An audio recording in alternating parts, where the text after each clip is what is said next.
Probably get used to it. Thank you all so much for coming. It's good to see you in the middle of this wonderful Munich rain shower, you might say. It was so beautiful today, and what a treat to have the heavens open for us to cleanse for tonight's class. So we say thank you. Yeah. Tonight's subject is pretty interesting, and I was really thinking a lot about it, actually doing some reading about it and meditating upon it, and coming to more discoveries inside myself that I wanted to share with you. Duality. The world lives in duality. Our minds live in duality. Actually, our minds are developed to live in duality. That's why you have the left and right side of your brain. For every positive thought, you'll be matched by a negative thought. And that's the science of the mind. So, the big question is, who wins, the negative or the positive? Now, oftentimes our conditioning as children in our mother's womb and our past lives has brought us to where we are now. And sometimes people will say, oh, that person's so negative, or that person's always positive. Well, it's hardly so, either extremes. And I will try to explain why. We have a very, very dear friend in England. She's so positive. Actually, another really good friend in India. They're so positive that the mind says, no one can be that positive. Where's that other part? Or someone that's so negative that you don't hear anything positive coming out of their mouth or in their actions. Because it's not possible to only be on one end. Whether it's so positive, whether it's so negative. In fact, shunya, or enlightenment, or what we call the neutral mind, is like the middle of the teeter-totter. You know, the seesaw that you go on as a child? You all have those in Germany? You get on them and one goes up and one goes down, right? In the playground. So, 1 minute you're high, 1 minute you're low, 1 minute you're in the heavens so happy, 1 minute you're negative. And the life with the mind, the way we've been taught, that's how it got developed. Now, what's the way out of the mind, or of this continual upsweep, up, down, like you live in a roller coaster? Is the centerpiece, the pillar of the seesaw is love. But then you say, yes, but love is just that positive, going up on the teeter-totter. And hate or betrayal or everything else is on the bottom of the teeter-totter, but not so. A positive and a negative is like the night and the day, or the sun and the moon. They both have their purpose. They're both to be honored. Negative in the sense that your first chakra starts kicking in. There's a bus coming at you. You don't go into your fourth chakra, oh, this bus loves me so much, it's just going to join me and we're going to sail off together. No. First chakra says, get out of the way or you'll get killed. Right? So that's that, you might even say the negative or the first chakra. And then the positive sees the sun before the clouds. But love has no duality. Love is neither negative nor positive. It's neither left brain nor right brain. It has no duality. Love is not an opinion, it's not a judgment, it's not an attachment. So if you say, I love you to somebody, that's forever. Because love is forever. Love takes you from finite to infinity. We use love, that word, so nonchalantly. I love croissants. I love you. I love pizza. I love to ride my bicycle. We go on and on and on with that love. But then maybe the next day you don't want to ride your bicycle. You're sick and tired of pizza. And so it changes. I don't like pizza anymore. I'm tired of riding my bicycle. It's old. I need a new one. And so there you go. That word love has been diffused into not truth. But love is love is love. And it sits in the middle of the seesaw. Now how can that be? It's quite simple. Because love comes from the heart. And the heart actually has a 40,000 cell brain. Did you know that? It has a brain that has been discovered in the last 10 years. The beauty of this very small brain, it doesn't have two hemispheres. Isn't that trippy? It doesn't have the ability to have an opinion, have a judgment, have a duality. It's whole. So truly when we say love is love is love, it comes from the heart. Heart has no duality. So again, love is not on the top of the teeter-totter, the positive person, nor is a person full of fear that transcends into hate the bottom of the seesaw. No. Those are dualistic places the mind takes us in this division of the left and right hemisphere. This is all very yogic, what we're learning tonight. But what is constant with love is love is love to the non-duality of living is if one lives from the brain in their hearts. Does that make sense? So how does one find this brain in their hearts, especially if you've never heard of it before, or you may not even believe it? It's been scientifically proven by a place in California, always California of course, Heart Math. And it is out of Stanford University. It's been documentically proven and seen. And to testify in your own lives, because we're always asked as yogis not to believe anything anybody says, because I could be lying. Any spiritual masters come along, every yogi could be lying. They could be just feeding us a bunch of stuff. The only way you can know is the experience within yourself. Is finding that heart brain inside your own heart center. And you can. Through meditation you can find it. And when you find it, there's a whole nother world awaiting you. And you can always return to that space. Even if the mind goes up, the mind goes down, the mind goes in, the mind goes out, to the negative and the positive. You can always go back home. And that's what going home means, going back to your heart. It's a pretty magnificent new way, we might even say, of thinking, of being, of experiencing.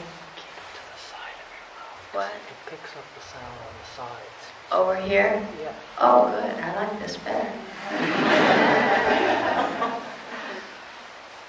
So I ask you to come along with us tonight.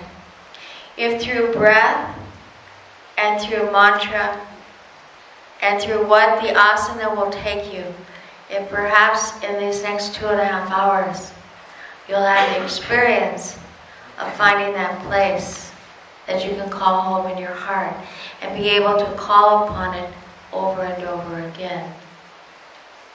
However, for most of us, we have to walk, run, and crawl through jungles in our minds that has conditioned us for oh so long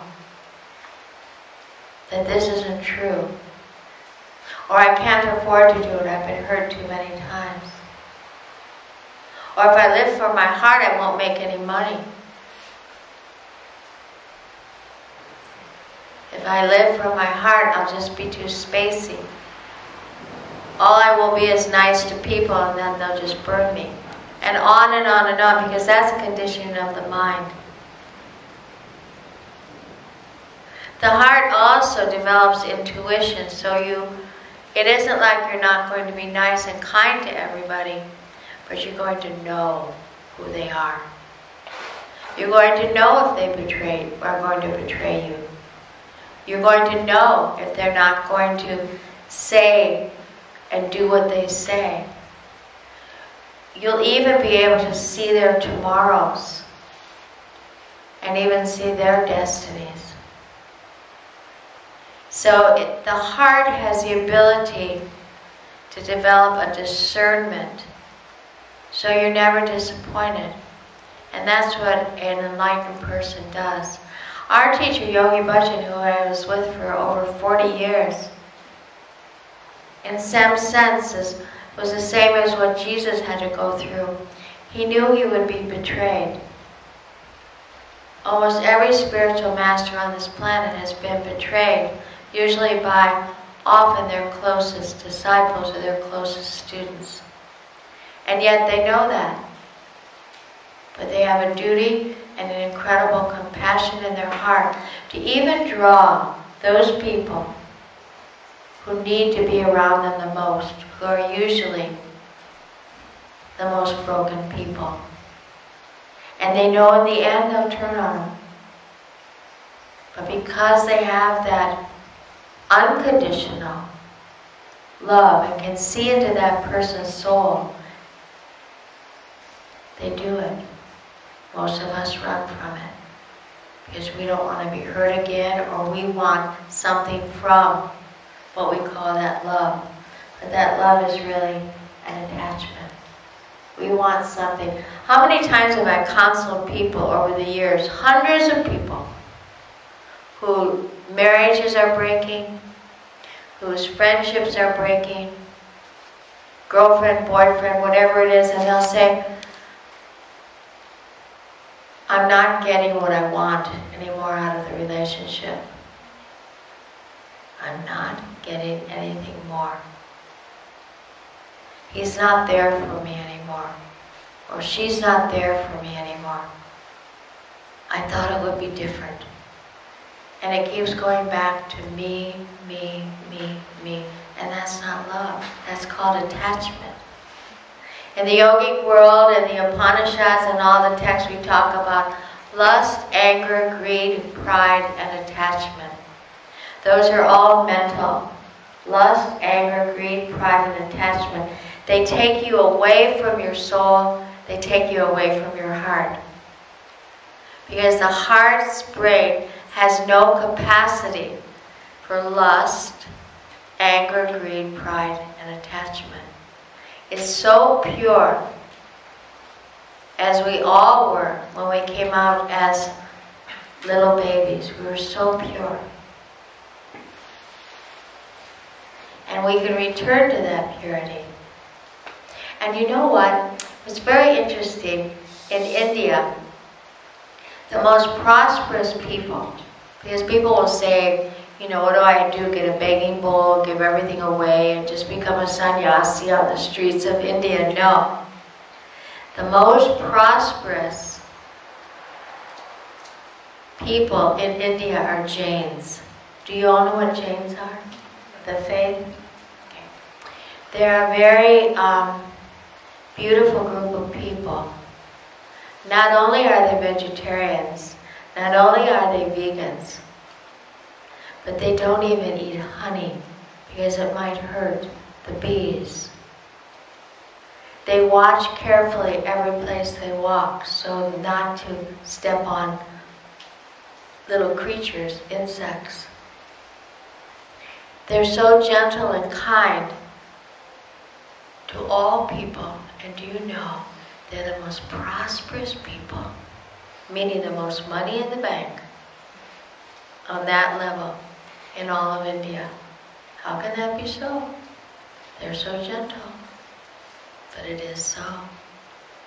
We were very blessed in Rajasthan. We went into a shop in, what's that city? Jodhpur or Jaipur. And we were just looking at the beauty there. And we got to talking to the people. And they said, will you come to the wedding party tonight? We didn't even know them. And we went. Now there was no alcohol. There was no flesh. There was no anything. That's at most weddings everywhere. And yet, the harmony and the love that was there and the beauty of the people. There were 2 marriages. There was a bride and a groom and a bride and a groom. And they have days, as many people know in India, of the wedding ceremonies. This was a party, I think, prior to the day of the wedding. And what was so fascinating is they had very big plates. And family units filled the plate with all this scrumptious, vegan, amazing food. And they asked us to join their family plate. There were maybe 4 or 5 people. And we all ate with our hands. And we just, like this, all of us together on this gigantic plate. Now in America, nobody would ever do that because it's not hygienic. I don't know how they do it in Germany, but you know, it's such a fascinating way to investigate if love does work on planet Earth, if that non-dual, neutral mind does work. We found other places too. In our travels to South Africa, oftentimes we'll meet people. And you can just see it in their face, you can see it in their eyes, you can see it in their glow, that they've reached that heart brain. They don't even know about it. They don't even know the scientific evidence of it. They don't know anything, but through grace, they live in that place. And it's pretty amazing when you meet them, and I'm sure you all have. I remember watching a video for years of Mother Teresa because I would always ask God, show me the holy people. I need some examples. I need someone to look up to, somebody who is showing us how to be a human being, because most people don't know. And it was an old video, one of those big ones. And I used to put it in time again and watch it. And she would go from, first of all, she's a very, very little woman. And she would go from the house of the dying to the house of the sick to the house of the children in Calcutta. And she would go into the house of the dying where there wasn't much left of human beings, often through leprosy, through disease, through being taken off the streets and brought there. And yet she walked in with a smile like it was the most sunshiny day and it was all a bunch of kids outdoor playing in a meadow. Because she only saw their hearts. She only saw their souls. She did not relate to their karma.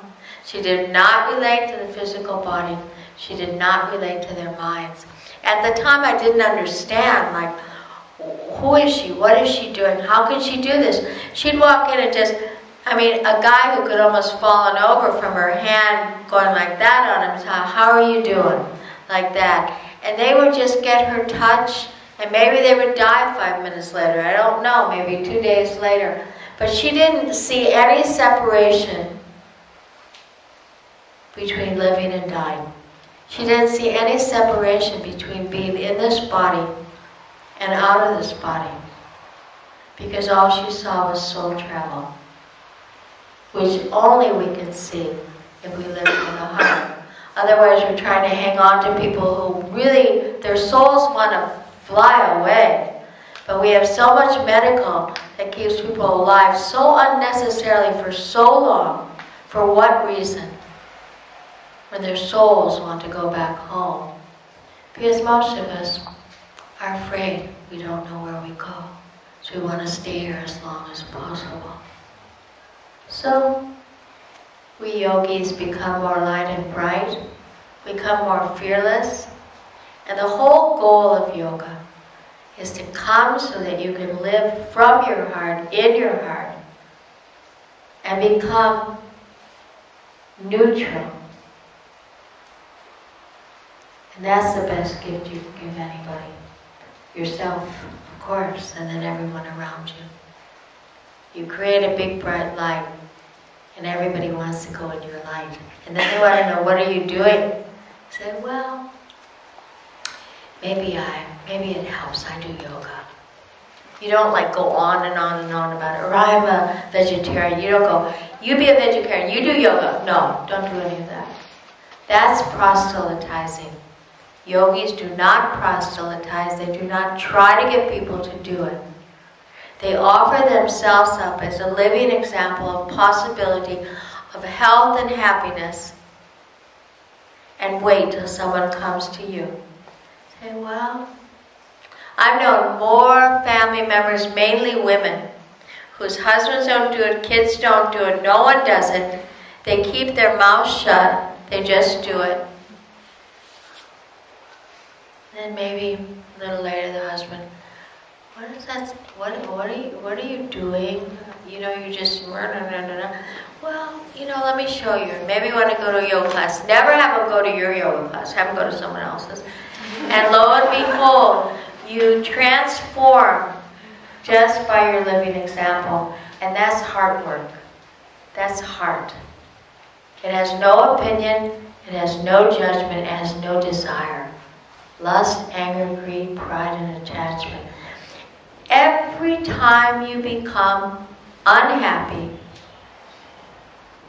or the mind is unsettled, go through those 5. Lust, anger, greed, pride, and attachment. Which one is bringing me down? The wants, the lust, the greed? You will always find an answer, even though your mind won't want you to. And then go back to your heart and find the perfectness of everything. So, we conclude that rather than just to ask for peace, because whenever we have peace, there has to be war. You see, it's a dualistic.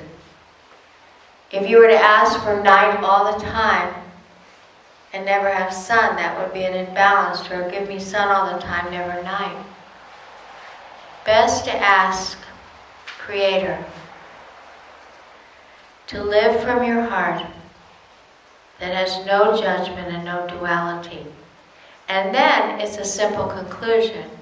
There would never be war. Because there couldn't be war if everyone, including us first in this room, lived from our hearts. So what's the touchstone? And how can you tell if you're getting off? It's through meditation you start listening to your mind. As though it's not you. It's just a ticker tape going through. It's like a movie. But it's not you, and you watch it. You don't get on it, you watch it. And you don't have an opinion about your mind either. It's very tricky.